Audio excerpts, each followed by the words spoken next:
मनुष्य शरीर में हम लोग प्रतिदिन माया में उलझते जाते हैं और बिल्कुल इसका भान भी नहीं होता है। दूसरी तरफ प्रतिदिन हमारे सांस की पूंजी घटते जाती है और इसका भी भान नहीं होता है।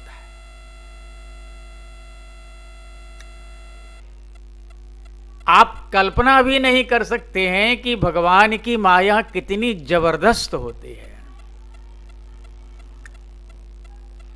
कोई बिरला लाखों करोड़ों में एक भगवान के इस रहस्य तक जाने का प्रयास करता है और वो चाहता भी है। हम काम पर विजय प्राप्त नहीं कर सकते, क्रोध पर विजय प्राप्त नहीं कर सकते, लोभ को वश में नहीं कर सकते। ये हमारे वश की बात नहीं है। ऋषि मुनि संत महात्मा महंत, यहां तक कि नारद जी को भी बानर का मुख इसके लिए करना पड़ा और उनको बानर का मुख ठाकुर जी ने दिया।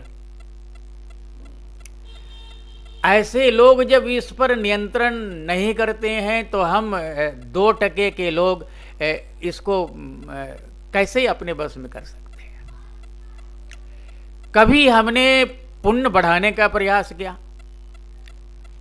पाप को नित्यदिन बढ़ा देते हैं। आप एक झूठ बोल देते हैं तो कितना बड़ा पाप हमारे अकाउंट में जमा हो जाता है, हम इसको नहीं समझ पाते।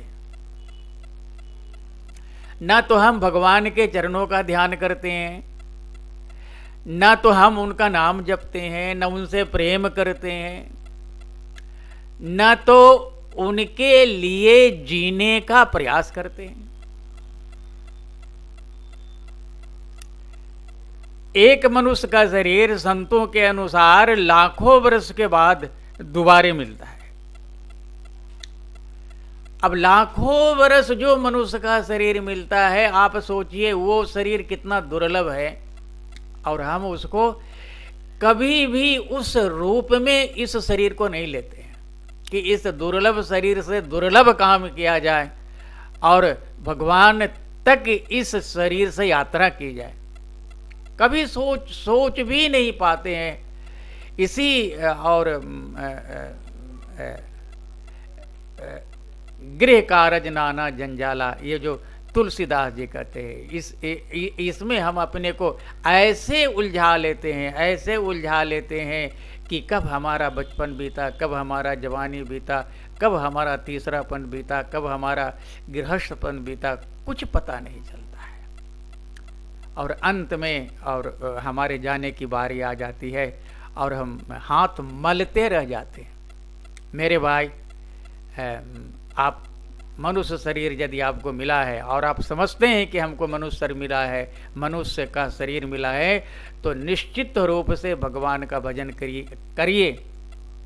उनसे बड़ा आपका कोई हितैषी नहीं है, कोई रक्षक नहीं है, कोई सहायक नहीं है। ये आप नोट कर लीजिए इस बात को। और यदि आपको अच्छा लगे तो जरूर उनके चरण कमलों में चित्त लगाइए। यही मेरी आपसे गुजारिश है। धन्यवाद।